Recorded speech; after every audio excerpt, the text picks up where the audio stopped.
Hello, I'm Troy Begley, and for my final inquiry project for the History 253 class, I will be discussing what are the lasting impacts of the Berlin Wall. So for people who don't know, the Berlin Wall was a wall that separated the western side of Berlin and the eastern side of Berlin. Despite Berlin being on the in eastern Germany, it was split between the West, like America, Britain, and France, and the eastern side, which was the Soviet Union controlled. Basically, what happened was, as you know, during the Cold War, it was a financial war between the capitalist-run United States and the communist-run Soviet Union. The West was outpacing the Soviet Union by a lot. And the people who were on the eastern side of Berlin, on this side of Berlin, were struggling to have good lives. But when they would go over to Western Berlin, they would see the economic prosperity and they'd be like, hey, this is cool. Why don't we stay here? This enraged the Soviets government. So their solution to it was to create a wall that would separate the two cities, the two parts of the cities. So in 1961, the Eastern German soldiers laid down barbed wire between 28 kilometers of barbed wire in between the two parts of the city. And gradually over time, they started to build a wall, as you see here.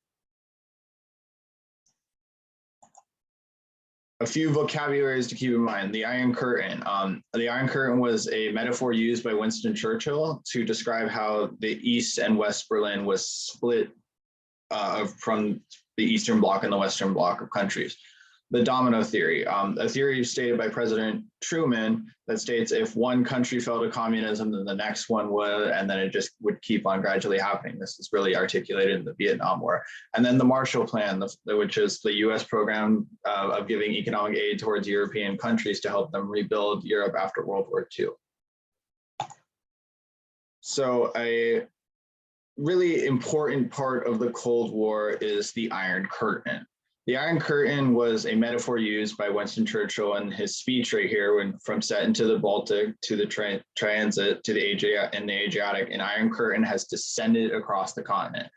An Iron Curtain, there was no actually an Iron Curtain or anything. It was like, it's this white line right here that basically split the Eastern controlled, Soviet Union controlled countries like East Berlin, Hungary, and all these countries from the Western countries like France, Western Germany, the UK.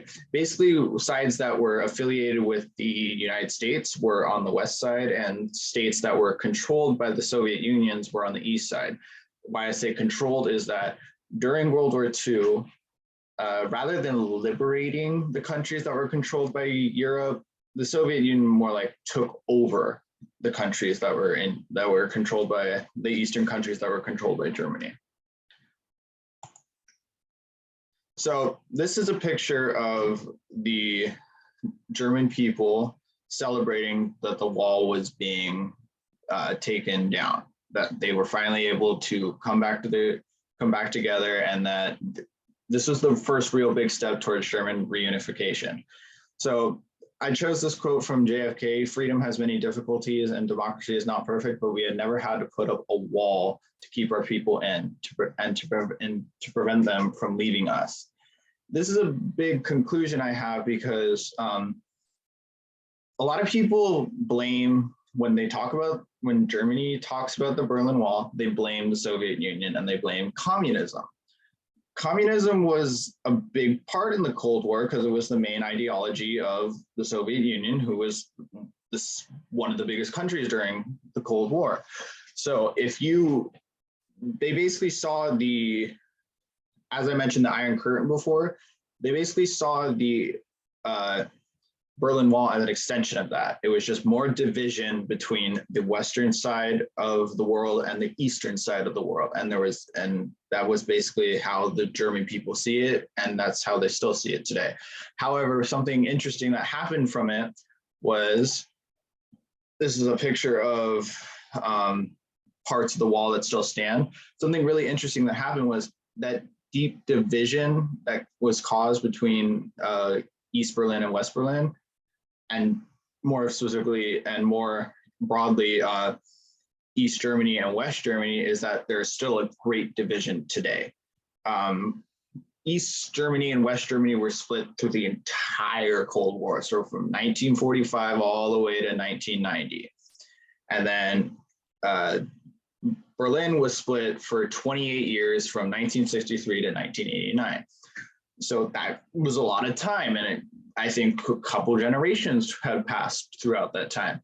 So that division that can still see happening still happens today. For like, in one of my sources, I found that East Germany is still trying to catch up with West Germany when it comes to economically, and everything that happens during the Cold War, you can still kind of see today, the division and the split between capitalism versus communism.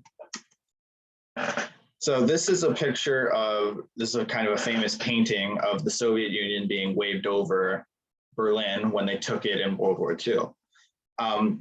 I chose this quote from Milton Friedman, who is an American economist. And he pretty much said the fall of the Berlin Wall was really demonstrated beyond the shadow of a doubt that there was a bad system in place, and which subsequently happened in the Soviet Union, that system was a failure.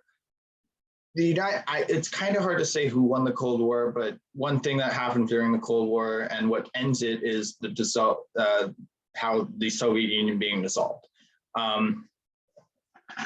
Basically what happened is, like I said before, many German people blame the Soviet Union for the Berlin Wall going up and the division that gets caused between East Berlin and West Berlin and East Germany and West Germany. It's pretty much, that's how it runs along the lines. So that's pretty much one of my conclusions. Like, communism can very easily fail, and the Berlin Wall is a prime example of that. Soviet Union built the wall to stop people from leaving their side of the city. And like I said with JFK, democracy is not perfect. We've never had to do that. People started to tear it down by hand and with sledgehammers, to just when it was finally announced that it was getting, that people can cross over between the two sides again.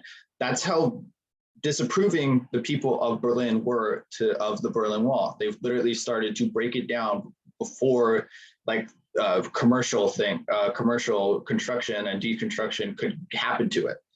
The other large conclusion I took away from this was, it was psychological torture to do this to people.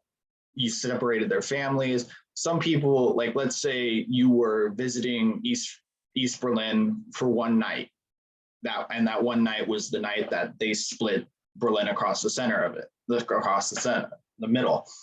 You were stuck on East Berlin. You couldn't go home. You couldn't make it. You were stuck in East Berlin. So you were pretty much not allowed. You were not allowed to go back. So your new life was started over there, and that was completely unfair.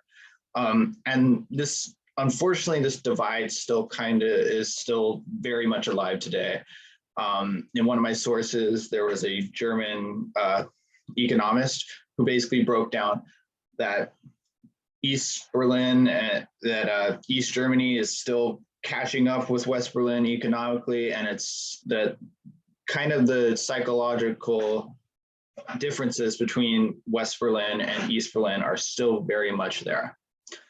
So in conclusion, my sources really helped me a lot to understand how the German people see the Berlin Wall and the symbolism that it kept as the symbolism of the Iron Curtain and the symbolism of the division caused between the west side of Europe and the east side of Europe during World War II.